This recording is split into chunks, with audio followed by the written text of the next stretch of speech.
My name is Alex, and I will be the second native speaker refuting Powell's claims. First, I'm gonna state why prioritizing federal funding of human genetic engineering, or HGE, research is illogical. Then I will describe the unpredictability, were it to succeed, and ethical issues involved.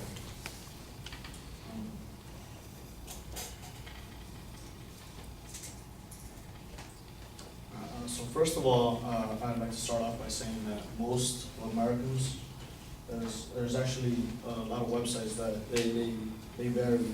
First one I saw said 73%. I saw another one that said 77% of Americans identify themselves as Christian. And we all know that most Christians have their opinion on genetic engineering is always that problem of playing God. And this is something that's unavoidable in the topic. So whether people would vote or want to, pay taxes to even go towards genetic engineering in the first place is questionable, to say the least. And it raises up other questions such as why, priority questions.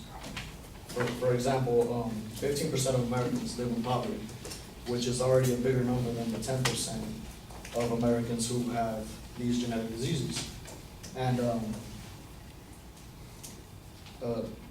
I say this keeping in mind that my partner has already stated that a good amount of them have they have taken it as part of their identity.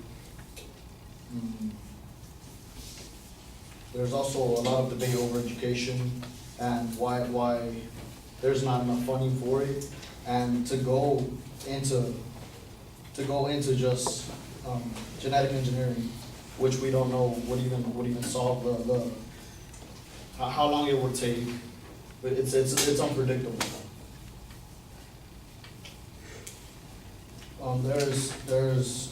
There's 300 to 500 million cases of malaria that arise each year, and 1 to 3 of them lead to death. So 1 to 3 million deaths due to malaria, and the funding for malaria is only about 150 million.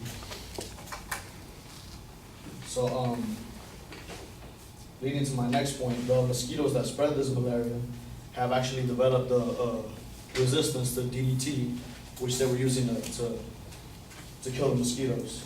And this raises the unpredictability issue of not knowing what exactly would happen ecologically with the results of the genetic engineering. New genetic disorders could be developed that we don't know about because it hasn't been done. And though they have a positive effect on a small scale, genetically altered humans may represent a larger ecological problem. One way that we can infer this is because of genetically modified foods. They have already proved to cause unexpected issues. For example, one case of there was corn that they genetically modified to be resistant against larvae from certain animals. And this corn, the pollen blew into a neighboring field, and it pollinated milkweed plants. And the larvae that was eating the milkweed plants of the monarch butterfly, they were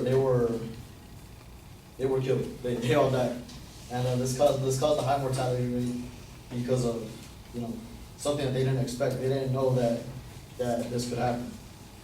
And another thing that happened with genetic engineering was herbicide tolerant crops. They were breeding with the weeds that were around, and they ended up with these super weeds, is what they call them, that needed more potent herbicides.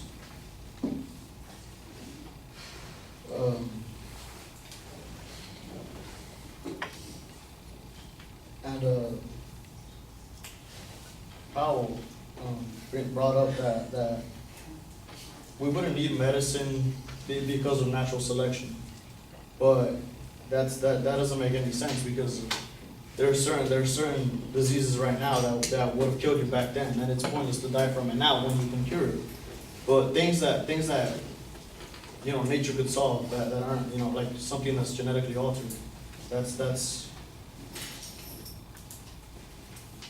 tampering with that would have unheard of effects.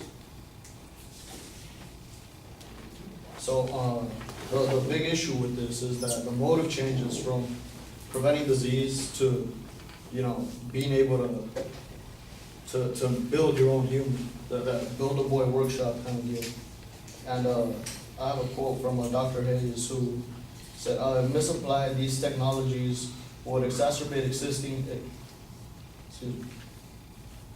existing inequalities and reinforce existing modes of discrimination. The development and commercial marketing of human genetic modification will likely spark a techno-eugenic rat race. Even parents opposed to manipulating their child's genes would feel compelled to participate in this race, lest their offspring be left behind." And that actually happens nowadays. Like nowadays, we have short people, or like short kids. There'll be children that are short, and then the parents will take them to the doctor. Oh, how come they haven't developed? How come they haven't grown yet? And they'll prescribe them HGH, human growth hormone.